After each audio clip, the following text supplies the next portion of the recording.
ہماری بدنصیبی ہے کہ جب انڈیا پاکستان کی تقسیم ہوئی اس تقسیم میں بھی جواہر لال نہرو نے وائس رائے ہند کے ساتھ مل کے پاکستان کی تقسیم کو غیر فطرتی انداز سے کیا.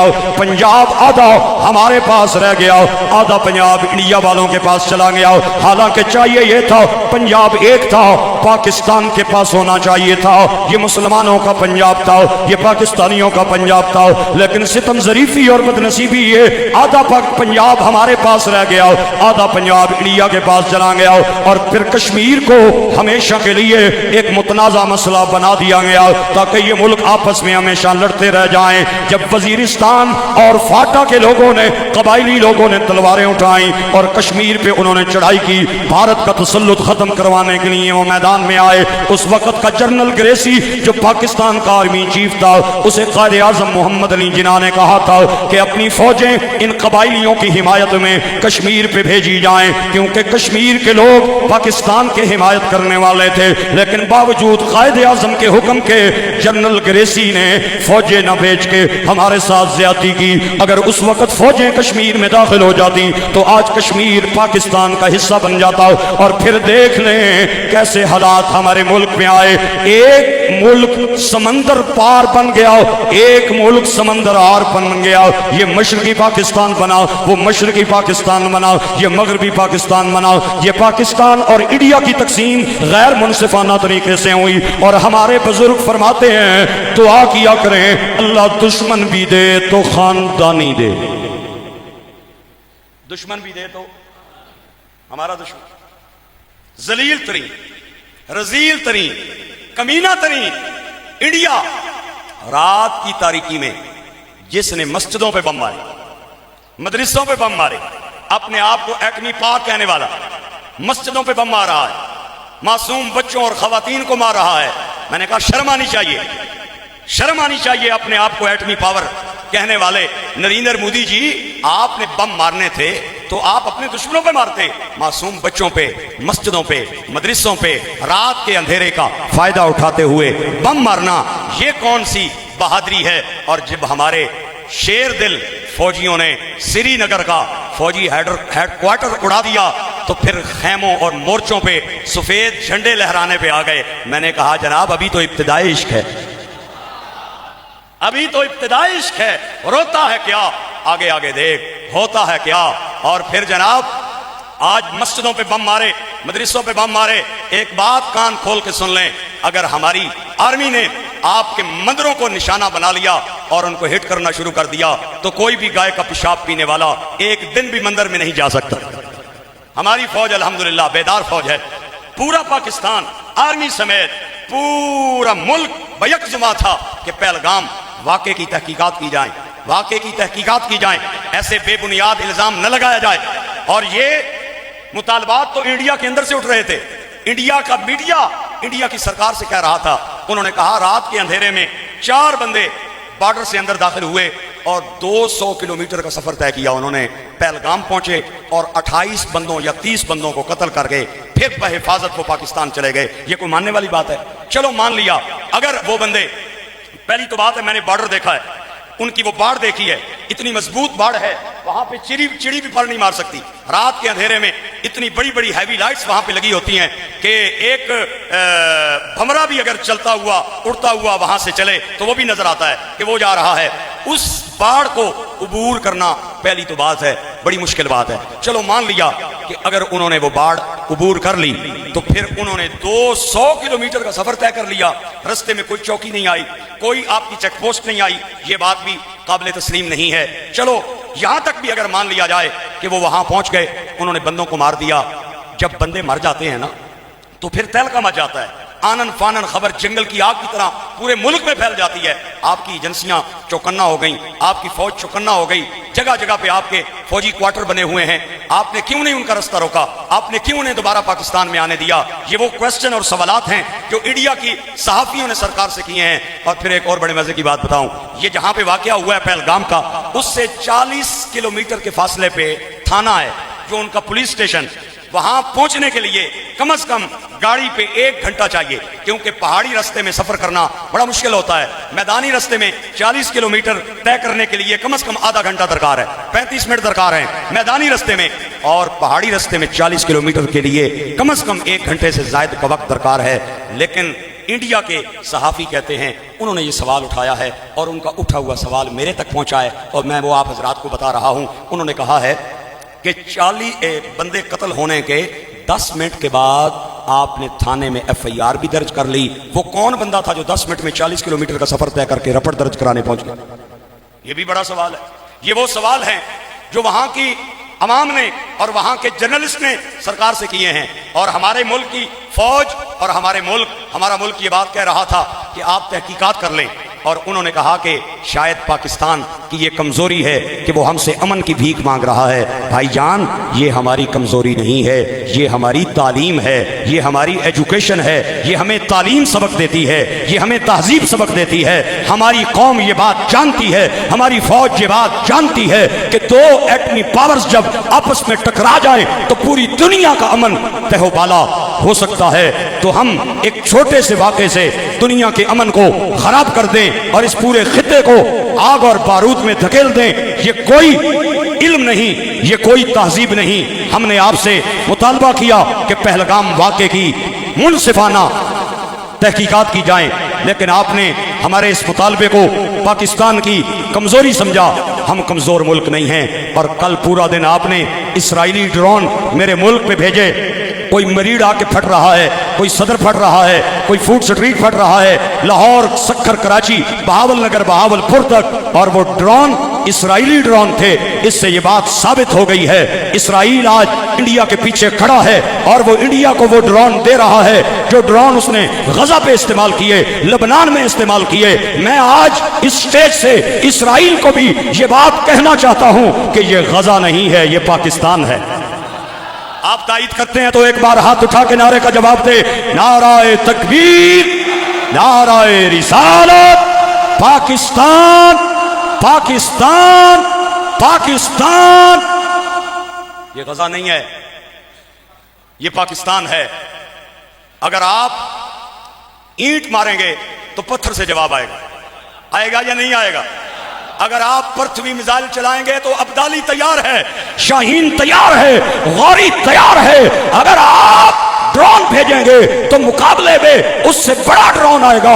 اگر میزائل بھیجیں گے تو نریندر مودی جی یاد رکھنا، یہ ایٹم بم ہم نے شبرات کے پٹاخوں کے لیے نہیں رکھا ہوا، یہ ہم نے شبرات کے پٹاخوں کے لیے نہیں رکھا ہوا، یہ ہم نے شادیوں کی آتش بازی کے لیے نہیں رکھا ہوا، یہ ہم نے آپ جیسے پیڑوں کو سیدھا کرنے کے لیے رکھا ہوا ہے۔ اللہ کے فضل و احسان سے کہتا ہے میں پاکستان کا پانی بند کر دوں گا۔ میں کہا تو کہتا اللہ کے پانی نال تسی موتر والے پاس جاؤ، او تسا نہ کہتا اللہ کے پانی نال تسی پیشاب والے پاس جاؤ، گائے کا پیشاب پینے والا۔ ایک فکرہ میں کہا کرتا ہوں، آج پھر کہہ دیتا ہوں، اگر آپ حضرات کی تائید ہو تو مجھے پتا چل جائے گا۔ میں مجمع دیکھ رہا ہوں، اور آج اتنی بلند آواز سے تائید کریں تاکہ نریندر مودی کو پتا چل جائے۔ ابدالی بھی تیار ہے، ابدالی والے بھی تیار ہیں، غوری بھی تیار ہے، غوری والے بھی تیار ہیں، شاہین بھی تیار ہے، شاہین والے بھی تیار ہیں۔ میں کہتا ہوں نریندر مودی، پیشاب پینے والی قوم زمزم پینے والوں کا مقابلہ نہیں کر سکتی۔ جنہاں دی ماں گاں ہوئے تے پیو خالی جگہ تسی پر کر۔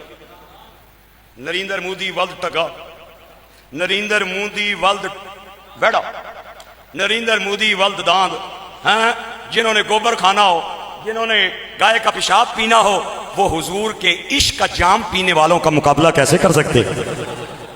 خیال رکھنا، یہ غزہ نہیں ہے، یہ لبنان نہیں ہے، یہ پاکستان ہے۔ اور ہماری فوج نے الحمدللہ کل چند گھنٹوں میں آپ کے 35 سے 40 ڈرون گرائے ہیں۔ گرائے ہیں یا نہیں گرائے؟ ایک ڈرون ایسا تھا جو ریڈار میں نہیں آتا، ہماری فوج کی آنکھوں نے الحمدللہ حضور کی طاقت سے دیکھ لیا ہے۔ اور یاد رکھنا، پاکستان ہماری ریڈ لائن ہے، پاکستان ہماری ریڈ لائن ہے۔ ہر بندہ اپنے ملک سے پیار کرتا ہے، کوئی مدر لینڈ کی وجہ سے کرتا ہے، کوئی ہوم لینڈ کی وجہ سے کرتا ہے، کوئی مادر وطن کی وجہ سے کرتا ہے۔ آپ بولے تب بھی جملہ بڑا، نہ بولے تب بھی جملہ بڑا۔ ہم پاکستان سے اس لیے پیار کرتے ہیں کہ پاکستان مدینے والے کی خوشخبری کا نام ہے، حضور کے معجزے کا نام ہے، اللہ کی قدرتوں میں سے ایک قدرت کا نام ہے، حضور کی خوشخبری کا نام ہے، داتا علی کی ایک کرامت کا نام ہے، مہر علی کے فیض کا نام ہے، سائیں فضل دین کلیامی کی نگاہ کا نام ہے، خواجہ محمد سلیمان توسوی پیر پٹھان کی محبتوں کا نام پاکستان ہے۔ یہ ہماری ریڈ لائن ہے، ہم سب کچھ برداشت کر لیں گے لیکن پاکستان پہ آنچ ہم کسی صورت برداشت نہیں کرنے ہونے دیں گے۔ ہماری فوج بیدار ہے، ہماری عوام بیدار ہے، انشاءاللہ بیدار ہے۔ جب وقت آئے گا تو آپ کو 65 کی یاد تازہ دلا دیں گے، آپ کو 71 کی یاد تازہ کر دیں گے، آپ کو 48 کی یاد تازہ کر دیں گے۔ آخری بات کر کے اجازت چاہتا ہوں، قائد اعظم محمد علی جناح 1940 میں لاہور میں جب قرارداد پاکستان پیش کرنے کے لیے تشریف لائے، آپ کے ساتھ آپ کی ہمشیرہ فاطمہ جناح بھی تھیں، اور لاہور میں سب سے پہلے قائد اعظم نے آ کے داتا صاحب کے مزار پہ حاضری پیش کی۔ آئے ہائے، ولیاں دا لنگر کھان والے بیٹھے ہو یار، بولو اونچی آواز۔ قائد اعظم محمد علی جناح نے قرارداد پاکستان پیش کرنے سے پہلے داتا صاحب کے مزار پہ حاضری پیش کی، اور جب آپ حاضری پیش کر کے وہاں سے چلنے لگے، داتا صاحب کو آئے ہوئے ہمارے اس خطے میں پتہ ہی کتنا عرصہ ہو چکا ہے؟ 1000 سال کا عرصہ۔ کتنے سال کا عرصہ؟ 1000 سال گزر چکا ہے داتا صاحب کو ہمارے اس خطے میں آئے ہوئے، اور آپ نے آ کے تبلیغ دین کی، اسلام پھیلایا۔ 1000 سال پہلے جب اپنی ہمشیرہ کے ہمراہ آپ دعا کر کے واپس جانے لگے، تو آپ کو پتہ ہے جب بڑی پرسنالٹی کسی جگہ جاتی ہے تو صحافی بھی وہاں پہ پہنچ جاتے ہیں۔ اس وقت جو صحافی تھے وہ سادے سودے، انہوں نے قائد اعظم کو روکا اور روک کے کہا جناب کیوں تشریف لائے ہیں؟ آپ نے فرمایا پاکستان بنانے۔ انہوں نے کہا پاکستان ایڈا سوکھا ہے جناب، ایتھے بن جا سی دعا کر کے، یہ نہیں بننا بڑی اوکھی گل ہے، انگریزاں نہ مقابلہ ہے، ہندوؤں نہ مقابلہ ہے، سکھاں نہ مقابلہ ہے۔ قائد اعظم نے جڑا جواب دیتا، بولو گے میں اس جواب سنا دیا تو آباد رہو۔ میں انشاءاللہ اپنی حرفانہ ذمہ دار ہوں۔ قائد اعظم نے اس صحافی کو کہا، داتا علی حجویری کی قبر کی طرف اشارہ کر کے فرمایا کہ آخی آئی اوکھا ہے بنانا پاکستان، اے پاکستان تے 1000 سال پہلے بن گیا سی۔ خاک علامہ اقبال کہتا ہے، خاک پنجاب دمے ہو زندہ گشت صبح ما از میرے ہو تا بندہ گشت معین الدین سید حجویر مخدوم امم مرقد او پیر سنجر راہ حرم۔ پھر کہو میرے نال پیارا پاکستان ہمارا پاکستان، پیارا پاکستان ہمارا پاکستان، لا الہ الا اللہ کا نعرہ پاکستان، پیارا پاکستان ہمارا پاکستان۔ تسی کونے رہنے اس ملک میں جات کیوں تسانے تھلے ہوئے؟ ایک باری ہاتھ اٹھا کے پیارا پاکستان ہمارا پاکستان، لا الہ الا اللہ کا نعرہ پاکستان، پاکستان ہمارا پاکستان، پیارا پاکستان ہمارا پاکستان، پیارا پاکستان، لا الہ الا اللہ کا نعرہ پاکستان، پیارا پاکستان ہمارا پاکستان، لا الہ الا اللہ کا نور ہے وطن، صدقہ اس میں حضور ہے وطن، لا الہ الا اللہ کا نور ہے وطن، صدقہ اس میں حضور ہے وطن، عرض حجاز کا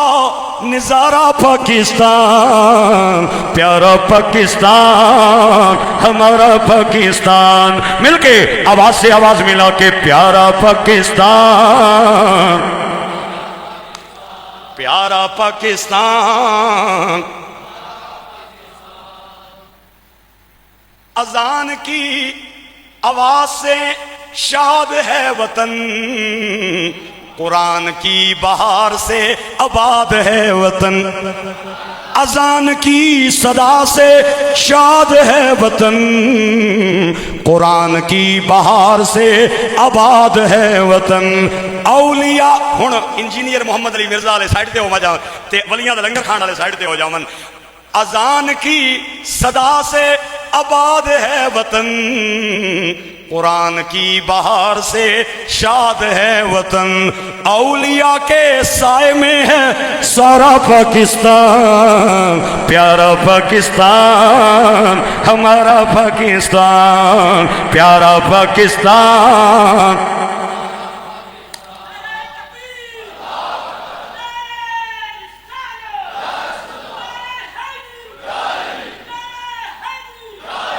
بہت شکریہ پاکستان کا مطلب کیا پاکستان کا مطلب کیا